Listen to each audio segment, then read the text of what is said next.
সুপ্রিয় দর্শক মণ্ডলী, আপনাদের সবাইকে স্বাগত জানাচ্ছি। আমি মনিরুল ইসলাম। যমুনা টেলিভিশনের মাধ্যমে আপনারা দেখতে পারবেন জুলাই এবং আগস্ট গণ অভ্যুত্থানে যে গণহত্যা বাংলাদেশে হয়েছিল এবং যে গণহত্যার যে অভিযোগ, সেই অভিযোগের যে বিচার প্রক্রিয়া হবে এবং তৎকালীন বা ক্ষমতাচ্যুত আওয়ামী লীগ সরকারের তৎকালীন সাবেক প্রধানমন্ত্রী বা ক্ষমতাচ্যুত প্রধানমন্ত্রী শেখ হাসিনা সহ আওয়ামী লীগ সহ অন্যান্য বিভিন্ন আইনশৃঙ্খলা রক্ষাকারী বাহিনী বা অন্যান্য বাহিনীর বিভিন্ন কর্মকর্তাদের বিচার যেখানে হবে সেটা দেখতে পারবেন আমার মাধ্যমে। আমি এসেছি আন্তর্জাতিক অপরাধ ট্রাইব্যুনালের ভেতরে, যেখানে আসলে ক্যামেরার সাধারণত ঢুকতে পারে না। তো এই জায়গাটি আপনারা দেখতে পাচ্ছেন, নতুন করে সাজানো হচ্ছে, ঝাড়বাতি দেওয়া হয়েছে, নতুন আলোকসজ্জা করা হচ্ছে এবং আশপাশে যে রুম বা কক্ষগুলো আছে সেগুলোও অন্যান্য বা এখানে প্রসিকিউটর যে তাদের যে কক্ষগুলো বা কার্যালয়গুলো, এখানে বিভিন্ন থরে থরে সাজানো হয়েছে তাদের যে কক্ষ। সবচেয়ে আলোচিত যে জায়গাটি সেটি হচ্ছে এজলাস, যেখানে আসলে বিচার প্রক্রিয়া হবে। এই যে আবার ঠিক ডান পাশে, এটাই হচ্ছে 2 তলার এই এজলাসটি। এই এজলাসেই মূলত যেখানে যুদ্ধ অপরাধীদের বিচার, এই আন্তর্জাতিক অপরাধ ট্রাইব্যুনালের মাধ্যমে যুদ্ধ অপরাধীদের যে বিচার, সেই বিচারটি এখানে হয়েছিল এবং সেই আদলেই মোটামুটি এখানে করা হচ্ছে। আপনারা একেবারে শেষে যেটি দেখতে পাচ্ছেন সেখানে আসলে বিচারকরা বসেন।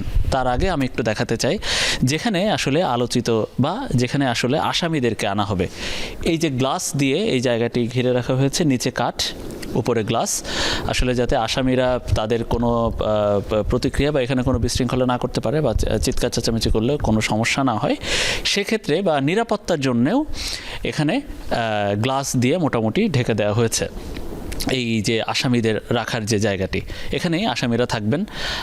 বিচারকরা চাইলে আসামিরা এখানে তাদের সাথে কথা বলতে পারেন বা নাও পারেন।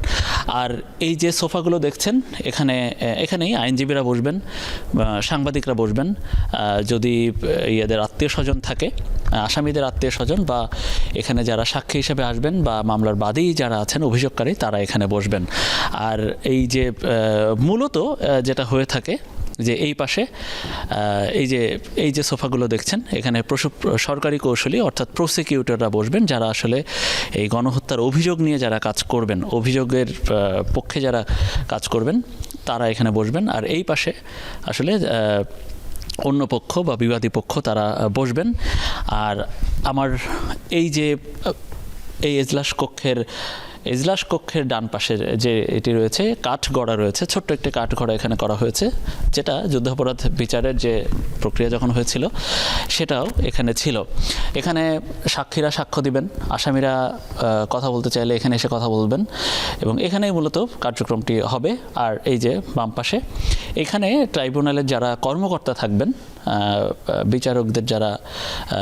বিচারকদের কথা যারা লিখবেন বা বিভিন্ন লিখিত কাজ যারা এখানে করবেন, তারা এখানে বসবেন। এখানে 3টি আসন রাখা হয়েছে। আর 3টি বড় আসন যেখানে, এটি হচ্ছে এই জায়গাটিতে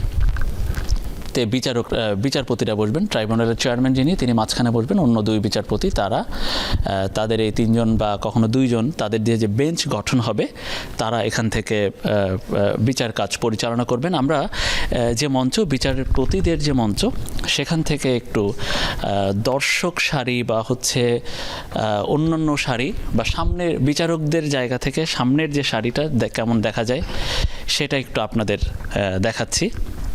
যে বিচারপতিরা এখান দিয়ে আসেন এবং পরবর্তীতে তারা এখানে বসেন।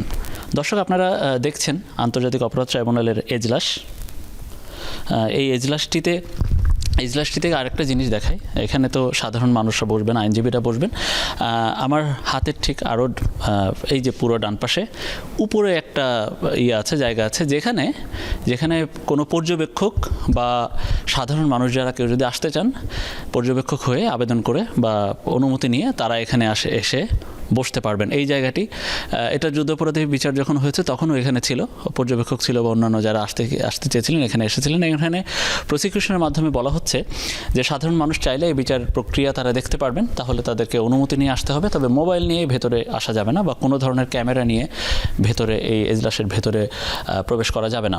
যতদূর জেনেছি যে এই ট্রাইব্যুনালে এখানে বিচার কাজ শুরু করতে বা বিচার প্রক্রিয়া শুরু করতে আরও মাসখানেক লেগে যেতে পারে। কারণ এটা এখনও পরিপূর্ণভাবে ঠিক হয়নি, আরও মাসখানেক লাগবে এই আন্তর্জাতিক অপরাধ ট্রাইব্যুনালে বিচার কাজ শুরু হতে। তো মোটামুটি এজলাসের অংশের এই ছিল সবটুকু। আমরা নিচে আর একটা জায়গা দেখাতে চাই, সেটি হচ্ছে আসামিদের কোথায় রাখা হবে, তাদের কোথায় থেকে নিয়ে বা কোথায় আনা হবে, এটা একটু দেখাবো আপনাদের।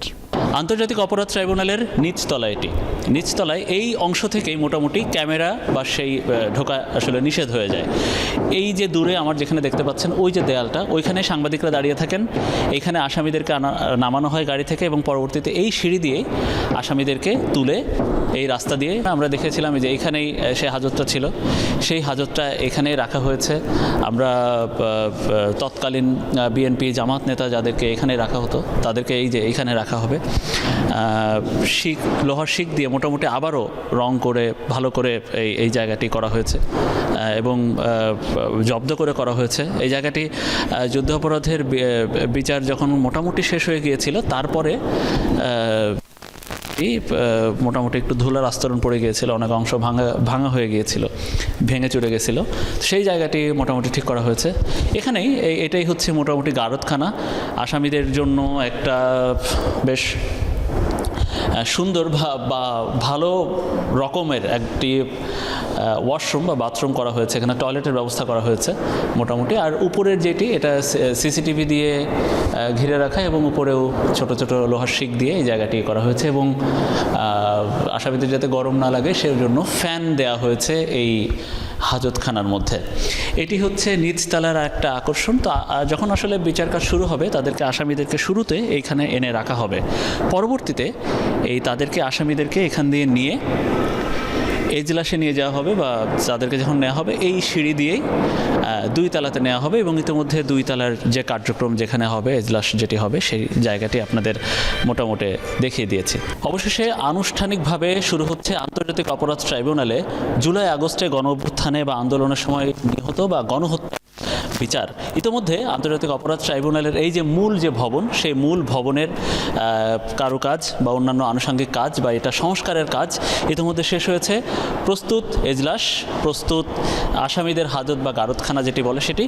মোটামুটি আরও মাসখানেকের মধ্যে এই পুরো ভবনটি, পুরো স্থাপনাটি প্রস্তুত হয়ে যাবে বিচার কাজের জন্য এবং এখানেই শুরু হয়ে যাবে সেখানকার কার্যক্রম। ইতিমধ্যে টিনশেড একটি ভবনে, এই কমপ্লেক্সের মধ্যে টিনশেড একটি ভবনের স্থাপনায় সেটি অস্থায়ীভাবে বিচার কার্যক্রম শুরু হচ্ছে।